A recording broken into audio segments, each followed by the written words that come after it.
What's going on, everybody? It's me, Ryan, the host of the Classic Buffalo podcast, here for another wonderful episode. This time, we are talking with a guy we've been trying to get a hold of and finally got to sit down where our schedules would match up with a professional race car driver, Cale Thomas. He will kind of explain what area of racing he's actually in, because it's a little confusing, at least it was for me, but he'll explain his journey through professional race car driving.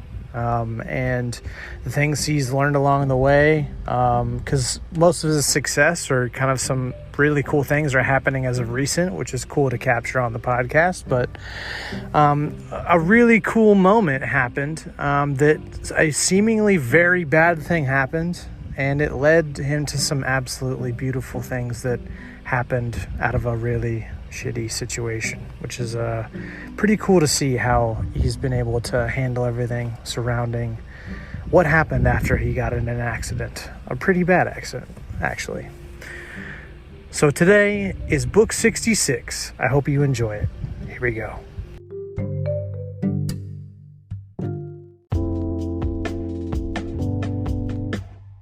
Joining me tonight is Cale Thomas. What's up, Cale? Hey, how's it going? You have one of the, coolest names. Really? Yeah, I think so, because it's you're not Caleb, but, Yeah. it's also not Cale, with a K. It's C-A-L-E. Yeah. I was actually named after a NASCAR driver from the, 70s, 80s, Wait, Cale what? Yarborough. Yeah. Oh, so you're, Yeah. favorite racer? No. Just my parents named me after Cale Yarborough. I feel like they kind of would put you in a position where you're like, hey, and this is going to be your favorite racer. Because I know, in racing, you don't have teams necessarily, or I don't know, you'll probably tell me later, I guess. But, you probably, pick a couple or pick one racer that you, follow, right? Mm-hmm. Yeah. He was probably done racing by the time I actually was even born. So I think they just liked the name. You're in Pennsylvania, right? Yeah. So I just moved to Pennsylvania in January, and I grew up and lived in Indiana my whole life. Wow. Well, before we get into your full story, let's get into our fun icebreaker questions, the first 5. Come on down. Would you rather be alone and not hang out with anybody, or would you rather be surrounded by annoying people all of the time? Alone, especially if they're annoying. I'm already annoying enough. If you could go to dinner with anyone in the world that's alive, who do you go with? Probably Mike Stud. Mike Stud? Yeah. The artist? Yep. You're the only person I've ever met that knows him. Man. Really? Yeah. I've never met another person who listened to his music before. I was just on his podcast 2 days ago. No way. Yeah. Whoa. So dude. I want to meet him. I want to meet him now that I talked to him. Yeah, dude. Wow. Mike Stud, homie. Well, what's he like? Completely chill. Just cool dude, and wanted to talk to me just like you're talking to me now, and likes racing, likes, to keep going, on the pursuit, for happiness type movement right now. And that's kind of what I'm about. And he let me share my story too. Do you have a motto or catchphrase that you live by? Don't lose your happiness on the pursuit for more. You can find yourself, looking for happiness and wanting more. And even when you're pretty content, you still want more. So sometimes that actually ends up making you more upset and more, more searching. So you should be happy with, what you got. It seems bad now, but it could be a lot worse. Number 4, what is your favorite part about yourself? I like to think I'm funny sometimes. Have you ever thought about doing stand-up? No, not at all. No not way. that funny. I'm the type of person, if you tell me I'm funny, we're at a party, like, oh, man, you're so funny, you just tanked it, because I just become self-aware, and then I'm not funny at all for, Yeah, I definitely feel that. right to my head. Number 5, one meal for the rest of your life. What is it? The ultimate feast from Red Lobster. It's got crab, lobster, shrimp, and then a vegetable. And so I feel like it's a big combination of things, so then I won't get tired of it. Oh, that's smart. Is it one of those, if you eat it all, it's free? Or No, it's not that. It's not that kind of feast. You breeze through those. So let's get into your story. Day 1. You're in the world. Grew up in Indiana, 30 minutes southeast of Indianapolis, close to Shelbyville. I went to Triton Central High School. Okay. I had an autoimmune disease when I was younger, when I was about 4 and 5. So Whoa. it's a bit of a mouthful, but I had juvenile dermatomyositis, Oh boy. JDMS. So basically, my antibodies attacked my muscles and joints, and I couldn't be outside for longer than 30 minutes in the sun, and couldn't be really active, or I'd get really flushed and just really sick and stuff. So you didn't play sports growing up, probably? I actually did. So once I kind of got through that, I had scarring on my joints and stuff. You can still see it a little bit today. It's just a little red. Oh wow. But no, I played baseball, basketball, track, cross country growing up. Was taken to the racetrack a lot, and that's where I fell in love with racing. Wanted to be in a race car at a young age, at 5, and pretty much stemmed from there, hopping in different race cars and going through the different series, and was in a full-size sprint car when I was 16. So talk about like growing up in Indiana. What's the culture like? I mean, is Triton Central that area? I mean, is that boonies technically? Definitely small town, definitely more country-ish, definitely not like the bigger schools. There's really no racetrack close around, so, no one really understood exactly what I did or really cared what I did. I did have a friend that was in the same grade as me who also raced. Yeah. So I guess me and him related to each other the best. I mean, we were at the racetrack with each other on the weekends and at school through the week, so we're still friends to this day. What was your family life like? Because I know, like, your parents obviously got it. They named you after a damn race car driver. Yeah. Like, that's sick. So my dad was always, he grew up in southern Indiana, so close to Tri-State Speedway in Hopstadt, Indiana. And my mom also grew up around there. So he was a big race fan, and then worked on race cars and actually raced micro sprints himself. And then she kind of fell into the picture when they were, just, young adults. And, he's like, I like racing. Race cars are important. This is what I do. So, you either like them or, hit the road. And she soon fell in love with racing as well. And then, when they took me to different sprint car races while I was growing up, it was just kind of a thing that we did together, and, a thing that I fell in love with. Yes. Do you have, like, a favorite race car driver? I did growing up, sprint car wise. Yeah. Don't really have one now since, I am racing against them. Growing up, I was a big Darren Pittman fan. And then NASCAR wise, I was a big Jeff Gordon fan. How do you think people pick, like, drivers? I know it's usually, like, with teams, like sports teams, you pick either, like, your dad's, or your mom, whoever, like, got you into it, you pick their favorite team. Or if you're from Indianapolis, like, you might be a Colts fan, maybe a Bears. I definitely think the racing world works just the same as sports. People from Pennsylvania, they love the guys that race in Pennsylvania. And then they love the guys that race on the World of Outlaw Tour, the big series that are from Pennsylvania. So that's kind of, how it branches. And then I think, colors of the cars for younger or girls, and then, better looking drivers. Girls tend to like certain drivers. And then the more badass a racer is, Do you guys have, like, ever had one of those just like a Ricky Bobby? Like, was there ever somebody either historically or, like, currently that's like, he just doing whatever he wants, like, speaking his mind, other than one that was recently in, not allegations, he got caught just saying a racial slur, but he wasn't defined by being like he kind of got caught on stream. He was always known as Blunt Larson. Oh, Always spoke his mind, and I think that's why he's brought the biggest fan base back to NASCAR, especially from, the sprint car routes, like what I race. Since he still races those, I think it brought a lot of sprint car fans back to NASCAR. How does the normal, like, let's say day one, you want to get into racing or getting to NASCAR, like, is it like minor leagues, like A, double A, triple A? Do you generally start in one and then you kind of move up? Or is it like in yours where you kind of just stay doing sprint? It's definitely a lot harder to move up nowadays, I feel like. That's why he was such a gem. Kyle was. A lot of the other open wheel racers that are in stock car racing kind of be in the North Carolina on the East Coast region and run stock cars and go up through the ranks for the, ARCA and K&N series. But as recently as, now there's a Toyota program in open wheel world, midgets, and they have a Toyota program, and then they have the Toyota development program, so you can go from midgets to a stock car. What is open wheel? So open wheel is like, we don't have fenders. So sprint cars are open wheel, modifieds, midgets.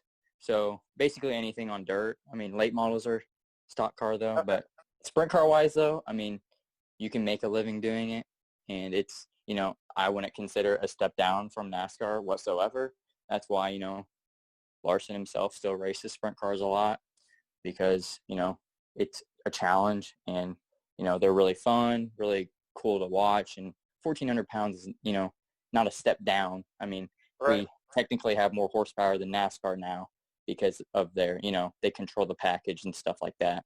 Why does it have more horsepower? Is it just because it needs to get to the dirt and it's easier on like cement? Or Our rules are just a lot different. I mean, I think NASCAR had actually about the same horsepower as us. They've just, they've gotten faster, so they've slowed them down a lot. Those big racetracks, they really get going. So sprint cars, since we race on dirt, we have we have rules, but our rules are a lot more open than NASCAR. Just because we race on dirt, you really can only go so fast in a sprint car because of the dirt slowing you down. But it's still fast. So quarter mile, we'll go 100, 110, and then half mile, we'll go every bit of 160. what is that feeling like when you're just going fast? I feel like everybody loves that feeling. I mean, do you play video games much? Yeah. When you're like just playing, I don't even know, Call of Duty or just something, and you're just like in the zone, you're not even talking, you're not even think about what you're doing, and you're just doing something amazing. Mm-hmm. It's basically like that. At the same time, while you're doing that and you're playing your video game, just start sprinting down your road and then start playing the video game, and then strap yourself down with 3 to 4 Gs and with other cars on the track, and then it's about as close as you can get. So are there like rivalries and stuff? Like, oh, Jimmy and Joe, they like hate each other, so they always bump every race that they're in. Is that kind of happen, or is it just, I think for the most part, everyone's trying to do their thing. I think there's certain drivers that have more of a aggressive driving style, so that they end up causing more trouble to other drivers or themselves. I wouldn't say there's really like people go to the racetrack and like, oh, can't wait to watch these two guys wreck or like duke it out, or I mean, really the closest thing we got to a rivalry is Christopher Bell and Kyle Larson. Both are NASCAR drivers, but they also race sprint cars a lot. So when they both come race sprint cars, they, people have their eyes on them, and they always seem to be close to each other. So it's always fun to watch them. How do you be good at this? Like, versus the driving? Like, does it have to do with pit crew? Like, well, first question, do you have a pit crew in what you do? 2, like, what makes a good driver versus, like Dale Earnhardt Jr., Sr. versus, if I was to get in a car, like what makes a good driver? Crew-wise, we don't have traditional pit stops like NASCAR do. Mm-hmm. Our races are a lot shorter, so we go in one stint. For a main event, it'll be like 30 or 40 laps, kind of like Supercross. I think we're a lot closer to Supercross than, even NASCAR almost. When it comes to being a good race car driver, if you've been doing it at a young age, you're going to be a lot better than someone who's doing it later. But there's also people that are just naturally talented at it. It's really, I just feel like it's really hard to train yourself or others teach somebody. You know what to do, or you know what to look at, but then you also just have to implement it in a natural way. The difference between someone just hopping in, they would have to hop in and hop in and hop in to even get close to anyone that does it at a professional level. What advice would you give to somebody who would want to get into racing? Try to find a local go-kart, quarter midget, or even micro sprint track or people, or just contact anyone to do with racing. They probably know where to guide you. Then you kind of have to get a family member or even yourself, work your ass off to get the money to be able to get that car, which at lower levels, it's not awful price-wise. It's definitely more expensive than other sports, though, like basketball and baseball, because you don't really have to buy much. Yeah. If you're older, it's definitely a lot tougher, but you have more control of your funds when you're older. You know what you can purchase and buy and what's in your price range.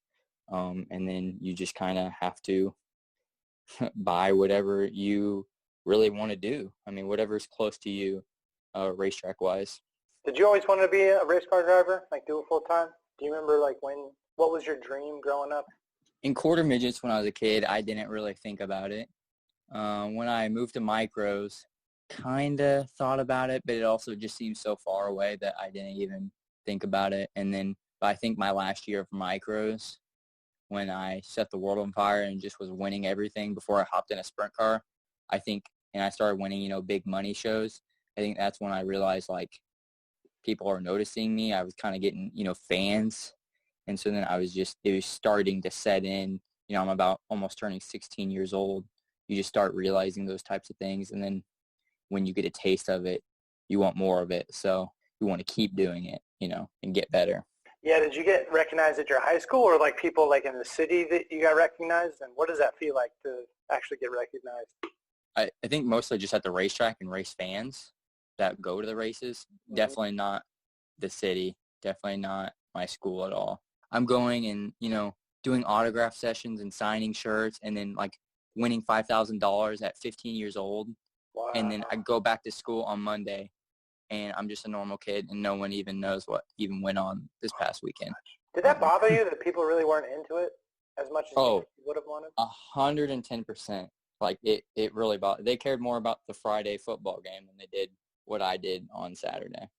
Now I get to keep doing what I was doing and, most of them are not. So what would you say to the person who's maybe would be in a similar vein? Not necessarily they're also racing, but like maybe there's somebody who's doing something that they're being successful, but they're not getting the recognition that they feel like they deserve, or whether they feel like it or not, they're just not getting recognized. I feel like even if I didn't race, I still wouldn't have got along with many people at school anyway. Like I wasn't going to the birthday parties and the football games on Fridays and Saturdays on the weekends because that's when I was racing. So I couldn't have like friends like they did. So when they're not at school, they're all hanging out. I'm in a different state, have nothing to do with them. So then I see them on Monday. My mom and parents taught me this growing up. Like, you probably won't talk to any of these people ever again. So their opinion or what they think really just doesn't really matter in the long run. And, I don't think we mean that in an ill way or anyone should take it in an ill way. It's just true. Like, you just can't be friends with everyone that you were with in high school, or like people have different lives and grow up. And so if you are worried about what people think, or if you're growing up and, you want people to recognize you, it's just not that important. And the only people that you should be needing recognition from or wanting, positivity from is your really close day ones who would go to the races with you on Saturday or whatever you do on the weekend, or your parents and, your family. Do you regret at all going those weekends and racing where you could have been living your high school life? The day of my graduation from high school, I was in Chillicothe, Ohio, and I set quick time for the night, and I got second in the feature event, and I was selling T-shirts and signing autographs and helping what I'm doing now. So, no, I didn't care. Did not care. I do not regret a thing. Maybe if I didn't race anymore, but even then, just the chance to be a race car driver and do what I've done already, it wouldn't have mattered if I didn't do it for a living in the long run anyway. Was college on your mind at all? For someone like me, I was growing up and, everyone's talking about college and going to college. And then, 17, 18, I'm racing sprint cars with my family team. All I hear is talking about all this college debt and then how busy college students are. And then it bleeds into race season. And then how much expensive racing is. Even though I was younger, I, felt pretty mature. And, a decision like that, I was like, I can always get a job somewhere and then race. And then if down the road we felt like I wasn't going to be the next whatever professional race car driver, it's not too late to go to college.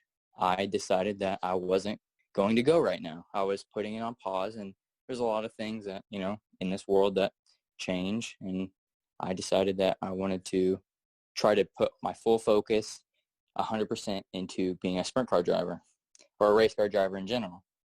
And I think that, that helps you in a way, put your focus on that one thing. Yeah, so what did you do? Did you have like a side job while, like, what was the practical plan? Do as well as I could and do what has happened now is for someone to hire me and to go run a bigger season or a bigger sprint car schedule. And that's exactly what has happened. Congrats. Yeah. So, yeah, just got this deal. So it's a couple, 4 years later from 18, but got hired to come race a sprint car in Pennsylvania. I want to know what advice you would give to somebody who's also considering, maybe they're fresh out of high school, maybe they're considering dropping out of college. I definitely think, your family, especially if you're pretty close with them or they're a big part of your life, which mine are because of the help they've had in my racing career. As long as they feel comfortable in it and then you show confidence in your decision, I think there's no doubt that, it makes your decision even better. If you spent money on, at least a semester or a year or something, I definitely feel like people should grind that out to get those credits because then you never have to make that back up. But then after you do that and you do the grind, then why not pursue something else or pursue that job that you have to work 40 hours a week, but then on the weekends you get to pursue your art or musical or whatever you're doing that you want to do for a living. So when did you get in your accident? I've gotten plenty of accidents growing up, and from the smallest of race cars to now, full-size sprint cars. When I had my accident in a sprint car, it was when I was 18-ish in July of 2016 at Chillicothe, Ohio, Atomic Speedway. Hit the ruts wrong, and at this particular racetrack, there's no wall in 1 and 2.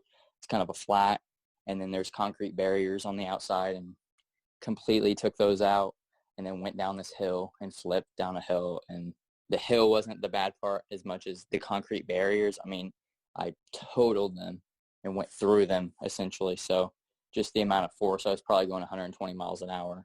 Oh my God. I wasn't responsive and I was definitely blacked out. And when I did open my eyes, I was completely out of it. I mean, repeating myself, couldn't tell them where I was at or what day it was. So they life flighted me just for concerns of internal bleeding. They did scans on me, and I was in the hospital for a couple days. And by the time they looked things over, they decided that I was clear to go. Obviously had a severe concussion, and I went home for about 2 weeks. Definitely was just trying to get back to, feeling normal. And, I was definitely in bed a lot, just not feeling good at all. My mom called me into the living room to read off this letter that she got from the hospital talking about my stay at the hospital. It went on to a scan that they did on me, and it seemed that they found a mass on my right kidney, which they believe was renal cell carcinoma, and it ended up being renal cell carcinoma kidney cancer. I was already really low and down because of my wreck, not feeling good, and then to get that news is just icing on the terrible, terrible cake. Yeah. Felt terrible about, everything, but I did know I wanted to get better, and I wanted to know what we had to do, whether it be chemo or surgery or whatever. And, I saw a specialist, Dr. Sprunger in Indianapolis, is one of the leading doctors in the field of this type of cancer. I was scheduled to have a surgery in October of that year. It's a very major surgery. They took out 10% of my kidney. After that, I didn't feel very well. I lost about 20 pounds. Holy cow. And I'm already a pretty small guy for, being a race car driver. So How big are you? I'm about 135. This quarantine has hurt my gym routine. So Yeah. I'm probably a little smaller right now. I definitely was about 140 about the time when I got hurt as well, I feel like. So after that, I was sick for about 2 months, on and off, losing this weight. There's 3 different types of renal cell carcinoma. I had the rarest form. This cancer is also found in 60-year-olds. Being 18, having this cancer is like 1% of 1% of the 1% of people that drive race cars for a living. You can say lucky, or you can also say blessed, because I felt like it was a blessing from the Lord above for that to happen. They said that the tumor was in there for about 5 years. I wouldn't have got symptoms till I was in my 20s. And usually when you get symptoms, it's usually too late. So Wow. I was very lucky for that awful wreck to happen. That next year in 2017 in January, I started feeling better. I wanted to start going to the gym more, so I got a gym membership, and I also started going to church on Sunday because I felt like it was a blessing from God. Were you like a Christian before that, or like was this one of those like moments where you kind of came to Jesus? I was definitely a Christian before that, but Okay. I always felt something for God, but I never had that testimony, I guess you could say. Mm-hmm. And now I certified it. I started getting really addicted to the gym, so I decided to go on a Saturday.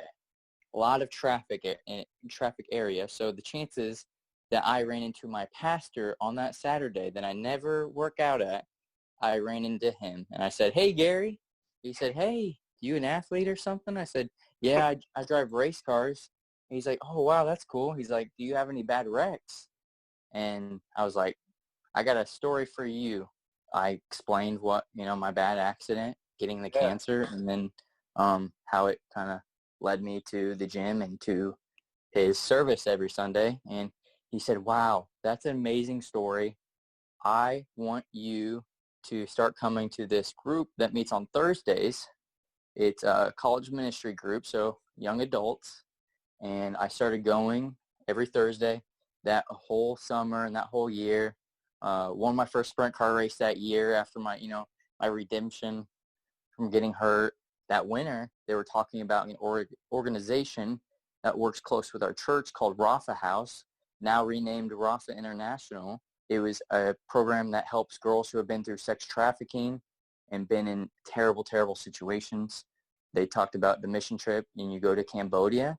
And I've always wanted to do a mission trip to, help the girls or learn about the girls.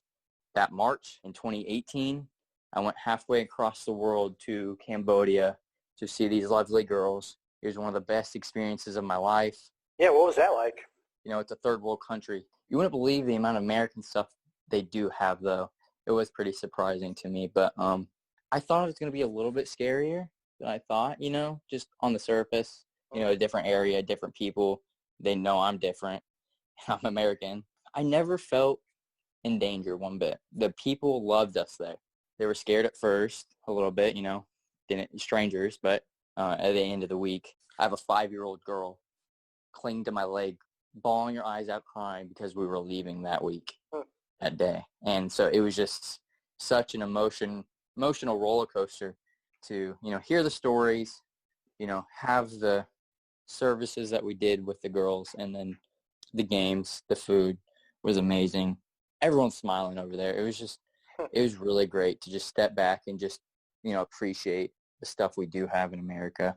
Got back. One of the things they wanted us to do was, how can you help Rapha now that you're back? And the only thing I could think of was to use my platform in racing to talk about the girls and to spread word about the girls.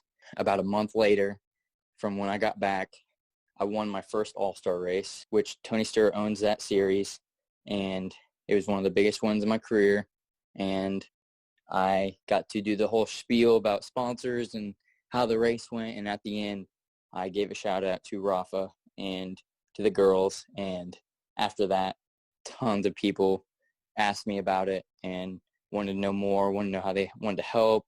It's come full circle. If it wasn't for my wreck, if it wasn't for getting cancer, and then what wasn't for starting to lift more and work out, and then have a passion for that, and then believe that God wanted me to have that racing accident, to find out I had cancer, to meet Gary on that Saturday, to go to those services, to find out about a mission trip and go halfway across the world. It just meant to be, at the worst time of my life, or what I thought was, end up being the best thing that ever happened to me. Do you think it's like that for everybody? Or do you think that that's just kind of you've taken what life's thrown at you and made a story out of it? I definitely feel like it could have been a lot worse if I would have let it. What if I would have got to January and I decided that I wanted to quit racing and I wanted to be done with it? It only caused me pain. It's not going to be good for my future. I could get hurt. What if I got scared? I didn't want to get hurt like that again. What if I thought it was all God's fault, or I blamed somebody for it? blamed the universe. Why me? I wouldn't have had this amazing story if I would have had that mindset. In this world, there's a lot of bad. So I definitely have some things that happened to me that have no meaning. They were just bad. So there's not definitely bad with good every time. But if you aren't positive or look to the bright side or look to the future, then you're never going to have that good from the bad ever. Well, I'm curious why you were sick. Even though they cut the tumor out, was it because of the medications you had to be on? Or like, why would you be sick? You got in the accident and you're having to deal with just the aftermath of that. But at the same time, like, you weren't showing symptoms necessarily, correct, from the kidney stuff? Mm-mm. So, like, once you got that taken care of, was it, how or why were you sick? Like, kind of, can you explain any of that? I think one, it definitely, the surgery is a major surgery. So I think the put down time and the pain that I was in put a lot of harshness on my body. I think also with it being winter. And then I think I just had a little bit of depression of being indoors, no sun. I think there was just a combination of things. I technically didn't get sick. I was just hurting mentally, which made me physically sick. Is there any story that emerged from your time in Cambodia that you can share? So we got to see their rooms and their sleeping areas, bunk bed style sleeping area, which, you know, for the amount of girls they have, you know, each girl gets their own bed. But a lot of the girls had pillows, but like some had no mattress or not even a blanket. And so immediately I asked, why do they not have a mattress or why don't they have a blanket? Mm-hmm. And she said, because when they are in these terrible, terrible situations with their, you know, the person that took them that is causing them to go through, you know, this horrible process of, you know, using the girls, where they sleep is not good. So they usually don't have a mattress or they don't have a blanket or they don't have not even a pillow sometimes. So the girls have grown up not sleeping on anything like that. So they don't want to sleep on it at all. Like they don't like it. They don't like a mattress. They don't like a blanket or anything. So they sleep on the wood plank on the bunk bed. So they sleep on wood. Or some of the girls, since they get hot, because it gets really hot, they actually sleep on the ground on the marble floor. People complain about their firm mattress or not getting comfortable in their $1,000 bed, and then these girls are content with a $5 piece of wood, not even, just to be through that so much trauma to want to sleep like that. I think is very impactful on the way I see things like that. How big of a problem is it? And like, what did you learn about everything regarding, you know, sex slavery or just with those girls and stuff? Did you learn that you can glean? It's a lot bigger problem than we realize. People generally think it's, you know, over or, you know, there's none, but it's still one of the biggest problems in the world today.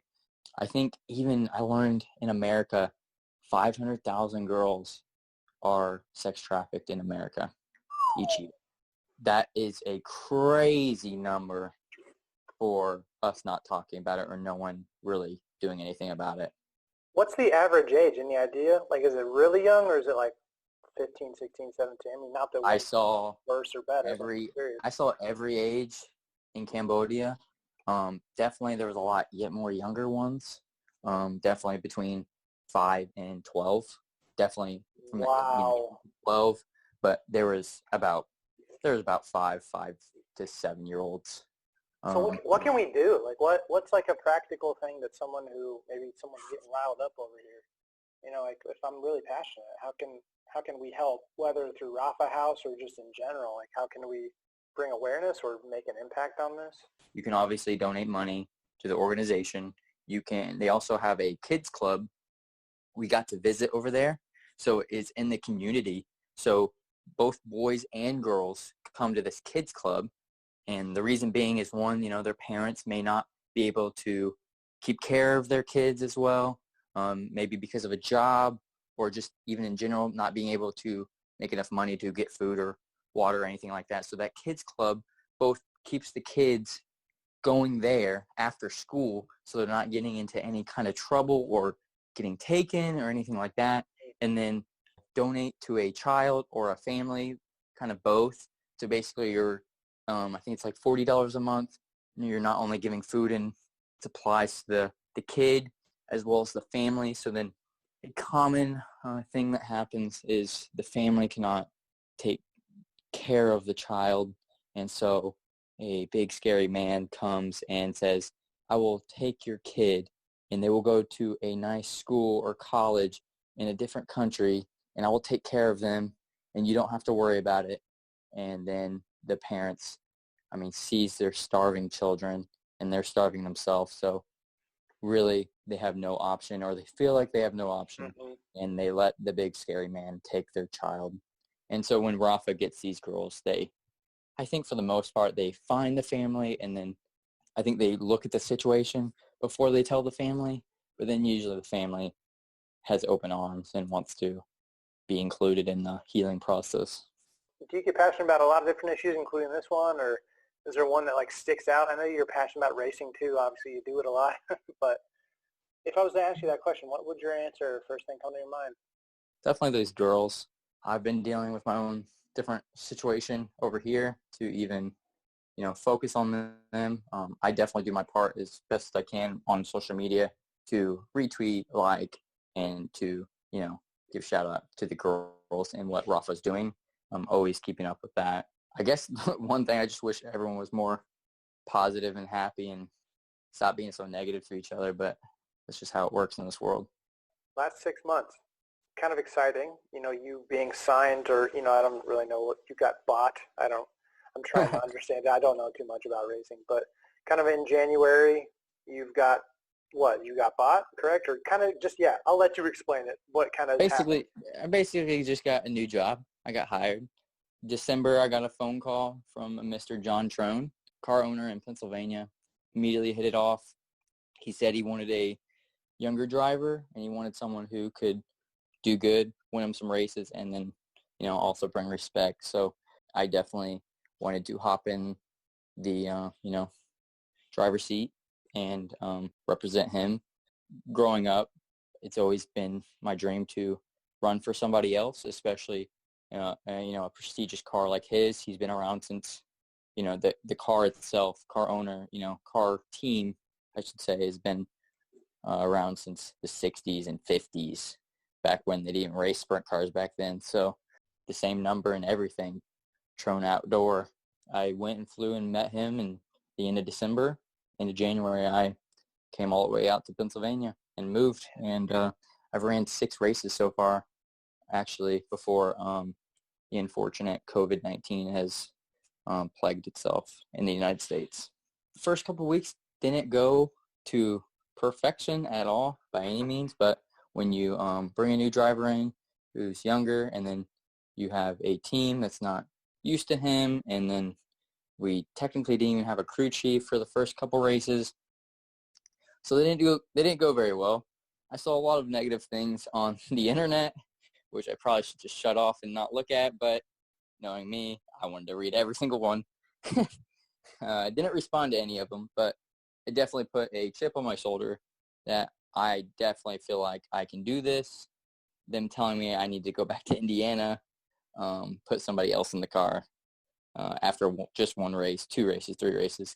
Like, come on. And then my last weekend before they closed shop on all the racetracks because of COVID-19, I won my heat race and was leading laps in the feature.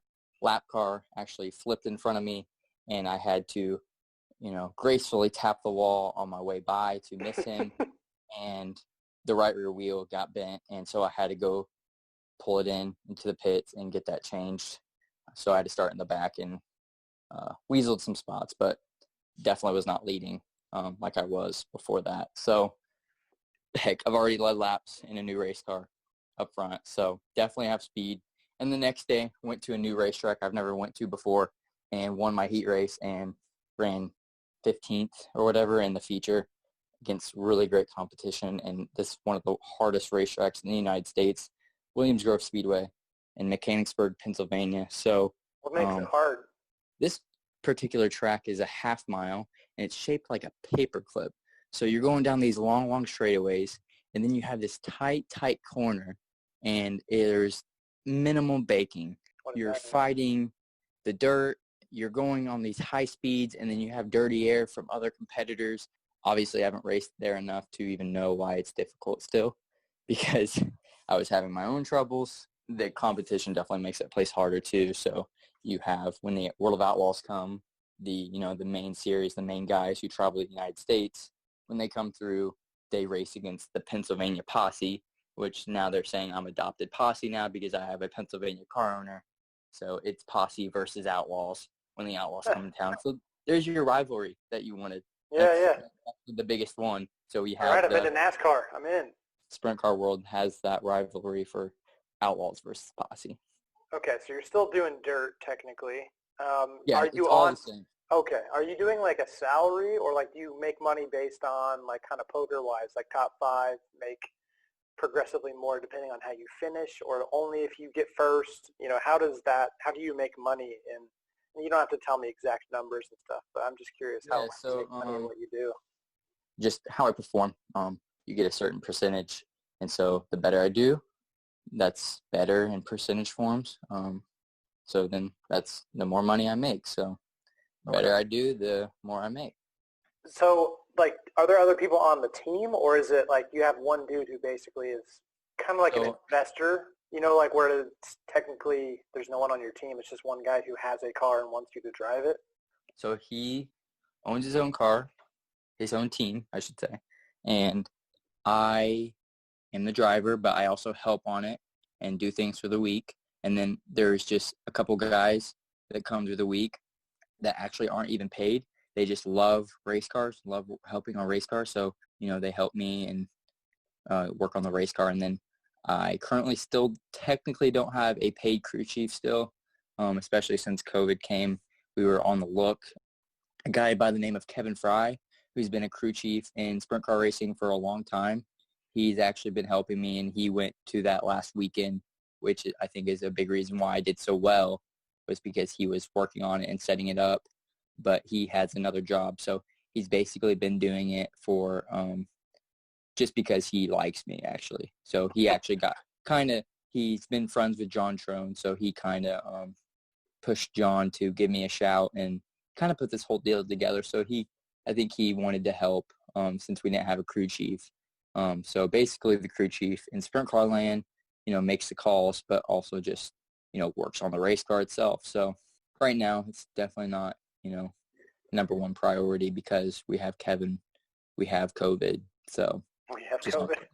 Yeah, how is that exactly affecting driving? Because I feel like you guys should be the safest out of anybody. Like, you don't really interact with, like, baseball players and football players. Like, they don't have to touch each other, whereas you're in a car technically 6 feet away. So, like, I'm not scared to go race, but we get thousands of fans at these events, so that's what we are, we can't race, especially because... like, without fans?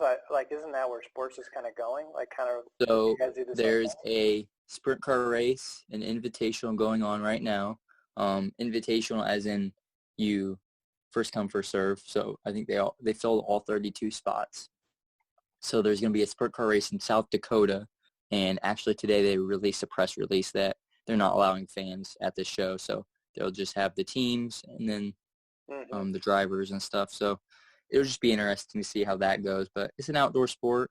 You don't have to really come into contact like you do other sports with other racers. So, but you'd be surprised if everyone grabs that pin when they sign in for their pit pass and everyone signs the same waiver with the same pin. So you can just look at it that way if you want. But I'm not going to get into what we need to do or what we need to do for this country. But there's a lot of bad things in this world, and I don't think COVID is the worst thing ever. So what do you want to do?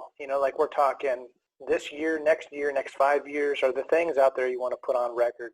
I actually did a question like that on a podcast I did at the end of the last season with a sprint car podcast. And they asked me, what are my goals for the next 5 years? Can you give me like a couple? And so one of them was to get hired by a car owner. Hey, And then did that one. I wanted to race in Pennsylvania one day because they have the toughest local competition. Two birds with one stone. Definitely my goals and stuff have shifted. This year was to get acclimated with the team and start having really good finishes and then start winning races. Well, now we have what is going on. So I still think if we end up getting the race, it's still going to be the same, but now it's kind of adjusted. But hopefully I stay with the team and get a race next year, try to win, get more fans, get more exposure, get closer with, bring sponsors in, just try to, in the next 5 years, I still want to be racing sprint cars. So whatever that entails, I will do. When they come out with a sprint car game, I will drive as you. They actually I'll have pick sprint you. car games. No, wait, what? Yeah. So, iRacing? No. They have sprint cars on there. The iRacing that Larson got in trouble on. So it's Oh. the same. Yeah, it's the same program. So they were racing NASCAR. They're actually racing NASCAR on a IndyCar or Formula One track, I believe, but just for fun. There's sprint cars on there. So what iRace is on there, and then my scheme's on there because you can put whatever scheme you want on there. So someone put my scheme on there for me, and you can drive Cale Thomas on there if you want. Oh, that'd be dope. I've been building my computer right now. I've been ordering some supplies. I've ordered my wheel, my pedals. It actually just came here. I have my keyboard, mouse, and actually have to send the motherboard back for my computer because it's actually missing a couple points where the CPU goes. So I'm really disappointed about that. But they act like they're going to give me a full refund. I'm actually building my first computer, and it's actually one of the coolest things I've ever done. I never was really into Legos, actually, or anything like that, but I definitely love this. You had mentioned to me previously, in the NASCAR, in the racing community, mental health is kind of frowned upon, looked down upon, kind of, oh, what? You have mental health issues? Can you talk at all about your experience with mental health and then even just in the industry of NASCAR and racing? The amount of stress we put on ourselves for the amount of money this all costs, and then if we get into wrecks and stuff like that, these concussions and stuff like that are not very good on drivers. All these wrecks, all this force and pressure on your body is not good. These similar issues or these same problems to football players, then they're definitely happening to, sprint car drivers and NASCAR drivers and stuff like that. We're always working on safety and whatever's going to make us the safest, but you can't prevent everything. So there's always a chance of getting hurt, and you do get hurt, and then also, fatalities, and that also happens. I think it's just a lot of stress on your body that you don't realize, the adrenaline as well. So at the end of the day, and then you're traveling all the time.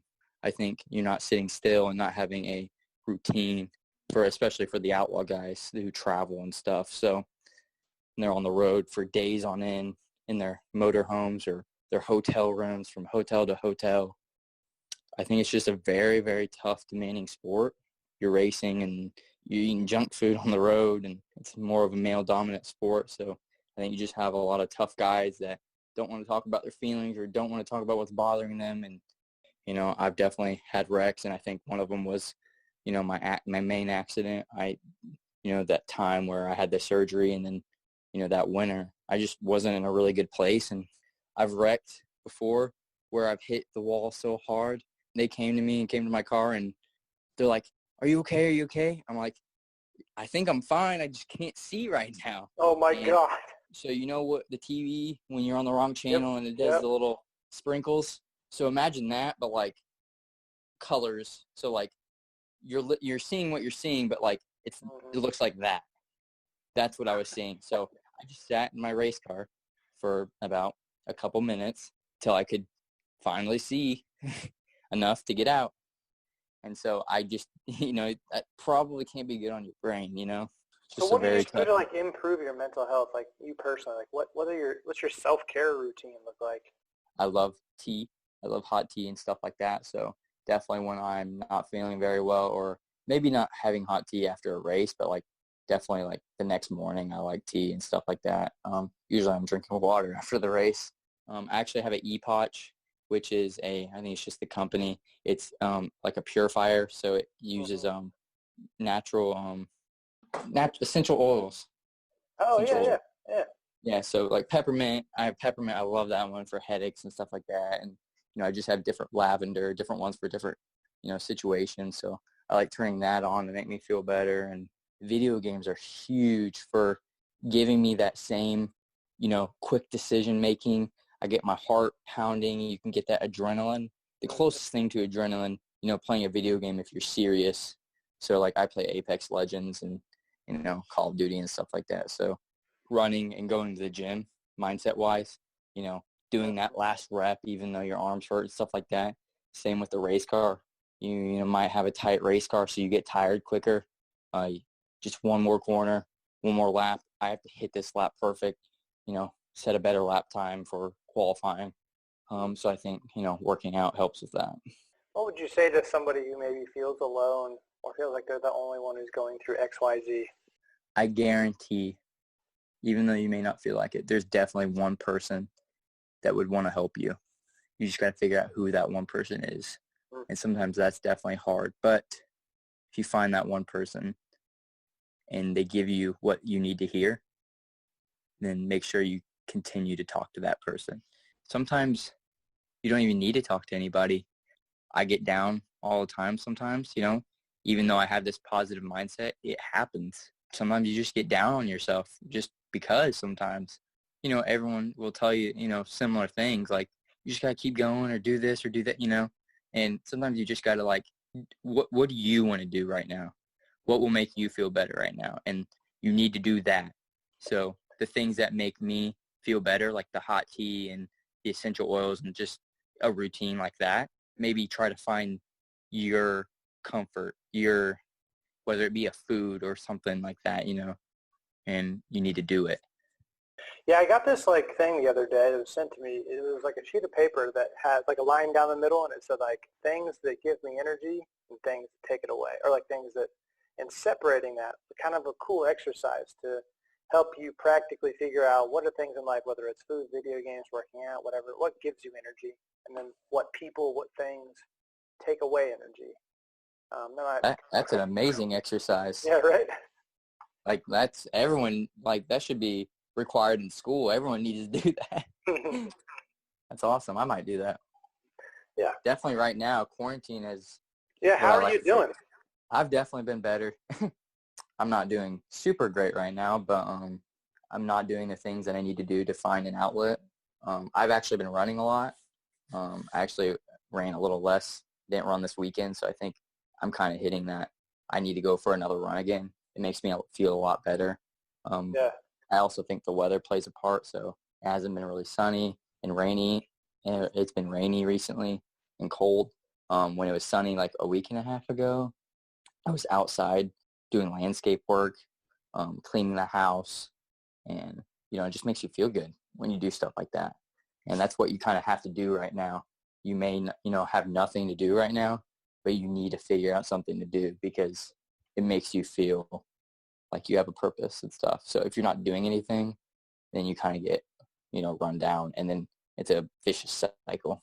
Even though I'm preaching to the choir because I deal with that all the time. And even though I tell people what they need to do, I need to tell myself to do it all the time. Yeah, what advice would you give to the supporters? You never need to be mean to somebody, whatever they're dealing with. I think that never leads to anything good. There's definitely a difference between being mean and being like assertive with love, kind of like, hey, get up, let's go do something. Like include them. I think that's like one of the most amazing things people can do. You can be like all talk and be like, go work out, go eat healthy. What do you do? Get off the video games, or why are you in bed still? Why are you watching Netflix for 3 hours straight? Like, come on. If you're going to tell them that, why not include them into what you're doing? If you're doing something so positive and great, why not include them too? And so then make something out of it. And I think social interaction is really inclusive on that. If you're going to work out and someone who's struggling, maybe ask them if they don't want to do that. Maybe a couple days later or a day later, ask them to do something else. Ask them what they want to do. And, make sure it's definitely positive, or let's not get trashed if someone's feeling really depressed, because I don't think that's going to help the next day, Well, Well, man, let's wrap up by doing a final 5 questions. Number 1, what is the best thing you can do during the coronavirus? Da-da-da. I think we just talked about it. Find something that makes you feel, that gives you energy. Number 2, if there is any TV, movie, or show that you've seen recently that you would recommend that people watch? Kitchen Nightmares recently with Gordon Ramsay. Yeah. That's just, I think it's the craziest thing. He like yelling at people and stuff, but at the same time, he's not actually yelling at them. He's just so passionate about what he does and what he loves. Mm-hmm. And then he ends up helping these people, and then they're so grateful, and it's just cool to see the transition. Disney Plus honestly has some hits. Honestly. Yeah. Okay. Let's go into your Disney. What are some of your favorite Disney shows? Quick sidebar. You have to watch the Star Wars trilogy, and then once you watch all the Star Wars, then you can go watch like The Mandalorian. I think that's one of the best like visual TV show graphics like out right now. I don't know if you've seen it yet. Nope. Mandalorian. Not yet, but I know about Yoda. No, that's not even Yoda, actually. But yeah, it's Baby Yoda, and I don't even think it's related to Yoda. It's just the same being. They already said they're coming out with the next season coming soon, so okay, you need to watch it. You get to see any race live. I'd probably watch it. I don't want to race in it because I don't want to ruin it. I just assume there's probably some race. I mean, I haven't seen, but with Steve Kinser, which is the king of sprint car racing, he has the most World of Outlaw championships, sprint car championships, 20, and then against Sammy Swindell, which was his rival when they were duking it out in the 70s, 80s, and 90s. So there's probably one of the best races in the history between one of those guys. So definitely a side-by-side battle with Steve Kinser and Sammy Swindell. A strong second was one that I did attend, and that's when Jason Johnson, the late Jason Johnson, I should say, won and passed Donnie Schatz, which is arguably one of the best sprint car racers right now, and has finished first like 8 times in a row at the Knoxville Nationals, which is the biggest sprint car race. I watched Jason Johnson pass Donnie Schatz. And what a name, Donnie Schatz. You do. He had to change it, though. You can't be born with Donnie Schatz. Dude, he's a badass, too. Jason Johnson passed Donnie Schatz, the Raging Cajun, Jason Johnson. So the last lap, I mean, even the pass when he passed Donnie with like 8 to go or whatever, the crowd was, you could hear the crowd over the race cars, the 900 horsepower race cars. You could hear the crowd. Every 1,000 fan, all the thousands of fans, I think, what is it? I think it holds like 5,500, something crazy. I don't even know. I think more than that. And everyone was on their feet. It was the most insane thing I've ever seen in my life. And then when he passed the finish line, everyone was cheering because everyone, they want to see Donnie Schatz get beat. And the victory lane was amazing. His interview, Jason Johnson's interview, was amazing. And then about a year later, Jason passed away in a racing accident. So that's definitely that's the biggest win of his life, and it was very cool to watch. Number 4, what is one of your proudest moments of your life? Going to Cambodia. You have to take a step back and you do something like that, and then I was definitely proud of how I reacted and how I looked at the world after that. Number 5, here's the last one. What's your spirit animal? For some reason, I can only think of the line from The Lion, the Witch, and the Wardrobe, the Narnia movie. I can only think of Aslan, the lion, so that's what I'm going to say right now. Shout out Aslan for being here, man. I want you to pick a person, whoever you want. We're shouting them out. So, but preferably alive. My best friend growing up and still to this day is Gage Walker. So shout out Gage Walker. He's the one that I raced with growing up and still friends with to this day. Thank you so much just for patience, man. We've been trying to make this work, and a lot of variety of circumstances have gotten in the way of us getting together. But the universe couldn't stop it, hopefully. We'll know after I finish recording this. But I'm sure this will all work out and it'll be fine. But I hope so. Well, we'll do it again. If not, we'll just keep getting better at it. Yeah. We've had I think everyone's learning patience right now with what's going on. So I think I'm getting pretty good at it. All right. Well, we'll stay in touch. All right. We'll talk soon. Okay. Yeah, for sure. All right. Bye, guys. See ya.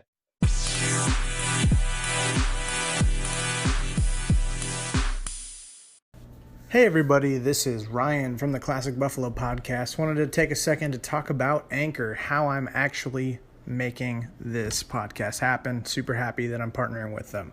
So, Anchor is actually the easiest way to make a podcast. I've done my research. This is basically the best way. I promise. It's going to give you everything you need in one place for free, which is the best part. It's going to have tools, so you don't really need a fancy schmancy recording guy. Anchor's going to be helping you out there, and then they're going to distribute the podcast everywhere to Spotify, Apple Podcasts, Google, everything. And then you can also make money with basically no minimum listenership, which is kind of rare. So hop on Anchor as soon as you can. Thanks.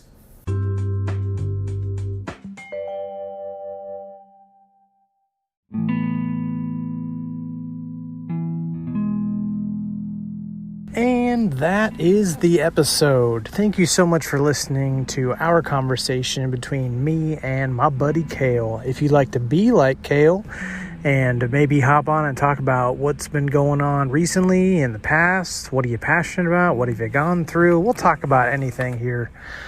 Let's hop on, DM me on Instagram, and we will make it happen. We'll get on a phone call, social distance podcasting, baby.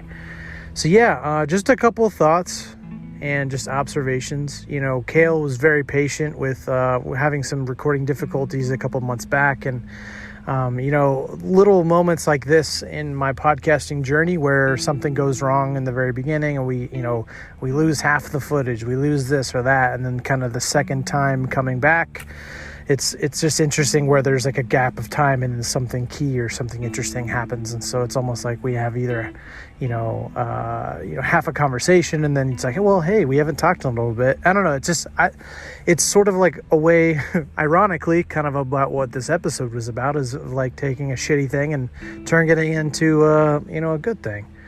And you know, what's happened in the last couple months since we first talked, first recorded on the episodes and stuff, because, you know, even though it might still all be brand new to you, you know, it's kind of stop and start for me. So, it was just kind of cool to talk with Cale, and just, it's really awesome, Cale, talking to you, Cale, if you're listening, just to see you grow, and to finally just be on the beginning chapters of like your professional, journey. I know like you've been doing a lot of things in high school and then kind of college age and stuff, but it's, being signed by a team and moving away from Indiana, like that's big. And it's really cool. I know coronavirus stuff is just hitting, but it's really cool just I want you to recognize, how far you've come, and you only have more to go, like you have a lot of great things coming. So I'm excited for you.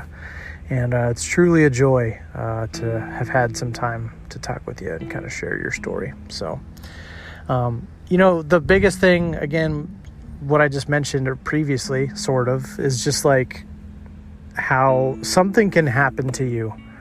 And in the moment, you can only see all of the good or all of the bad. And it's like we're weird creatures because sometimes all we can think about is our future, or all we can do is dwell on our past, or all we can do is think about, oh my God, something's going on right now. And like, it's just so interesting how like we'll be so focused present, but we can't plan for the future or reflect on our past, or so reflecting on our past, or so worried about the future, but we miss out on the present, and it's just crazy how in the moment you think, oh my gosh, this thing that just happened absolutely destroyed, my life. Or it could be just, oh man, the implications of XYZ decision or outcome are this, but it ends up being something else. And that's not necessarily to say that everything happens for a reason, or to completely like say that negative things, there has to be something good that comes out, I think I don't like that necessarily, but sometimes there can be things that happen because of your decisions. For example, one of my favorite things, my dad dropped out of college, and because of that, he got a job in logistics, and because of that, he met my mom. And over the years, had he finished his career, there's a possibility I might not even exist. But, for you to fail and to drop out of college, and that could be viewed as such a bad decision or something like that. Like, oh, that's the wrong decision, quote unquote, right? But at the end of the day, it led to my dad being in the logistics industry and being successful at that, and meeting my mom and doing all these different things. Like, you kind of look back 25 years and you're like, man, that one decision led to this other tree of life. And, I'm so grateful that Cale, got in an accident so he could see all of that cancerous stuff and to deal with it before it, because, in trauma, in progress, in life, there are so many things that are just building up and building up and building up and building up. And when you feel pain, I wouldn't say it's too late, but that's the last stage of something that's going on. That's what they talk about in lots of cancers, when they talk about, like, in chiropractic, when they talk about that's your body will compensate. We have behaviors and habits that will compensate until something just overflows and it gets really painful. We have that, we just have that moment that kind of can bubble things over. And I would just say, be cognizant of, if you can, to practice meditation and to center yourself in this moment and to see if there are things that are budding. And it can be really hard, right? Sometimes we just have a thing like, whoa, I didn't even realize that was going on. Those types of moments. It doesn't have to be a car crash to realize you have a cancer, right? But, and thank God, that happened, that he was able to discover that, right? But, I think there's some merit to at least doing your part and to think about what are things habits I'm creating. You don't wake up and you're overweight necessarily, or you've gained 30 pounds. Like, it's a day over day of like, I'm going to do this, I'm going to do that. But that's the good news, is that decisions that are so small can build and build and build and build and be reversed or corrected, and for good things to happen. And that's the thing, is like bringing power back into your life. I just, other than the emotional understanding, that must have been a very rough time for Cale in dealing with all that, right? And just having to think that this is going to be the worst thing, and like, oh, we've got this other thing, and then, oh, okay, now we take care of that. And that springboarded him into getting into the Rapha house and getting into building his testimony, and like, that's all great stuff. But the one thing I just take away is, we don't know how long we have. There could be something that's happening in the background and the scenes. For example, it's not, I wouldn't say morbid, but when people die randomly, people don't know that they're going to wake up and you're going to die in a couple hours, or that you're going to die in a couple of years because and it's like by not eating healthy, or by doing this or doing that, or, and not that necessarily all death has certain causes, right? That there's just certain things that people get cancers for whatever reason, and maybe there was a direct cause and maybe there wasn't. But some of these things can be preventable. I'm not saying Cale's was at all. I'm just saying that there are certain behaviors and outcomes and things that we can be better at that can be prevented and or corrected if we take small, tiny steps. And I think that's encouraging. I think there are things in life that if we want them, it takes a very tiny step today, and then tomorrow, and then the next day, and we'll eventually get there. But life is also kind of I was telling somebody, it was like, life is more about the attempt for something than the actual getting of it. And I know that sucks because the process can be muddy and it's not exactly gratifying, but it's like, that's what we owe to ourselves, is if we have this idea of this thing that we really want to do, if this person we want to be, what's important is that we try to do it. Because when we're 40, when we're 65, when we're 80, when we're 100, we won't regret it because we at least tried. That's what we're going to remember.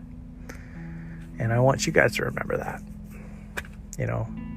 Sorry that you did, then you didn't. That's probably a good way to end it, but would love to have anyone on the podcast. And Cale is just another person in the group of people that are awesome that I've had on here. So I have more to say on just in general stuff that's been going on with me. It's been difficult. More days not wanting to get out of bed. Sorry, it's getting a little hot in the house. Not house, where am I? I'm in a car. It's been getting a little hard sometimes. It's been hot out. But so I sweat more. We'll have to work out a little bit less because I just sweat more. But yeah, it's been for me personally just dealing with people that aren't worth my time. And as a person who gives themselves freely and loves people and sees the best in people, there are people that unknowingly take advantage of that, and they don't deserve my full unconditioned support, and I give it anyway. And there are a couple people that I need to weed out of my life like that. So sorry, but it eats you up, because there's people that deserve your love and happiness, and you could be giving more to them and less to the people that you don't know very well, or that ultimately can be toxic, or it's not reciprocated and stuff. So it doesn't have to be forever, but take care of yourself out there. So, because I need to do that for me. But yeah, that's all I got. Until next time, aka next week, it's been your boy Ryan, the host. Talk soon.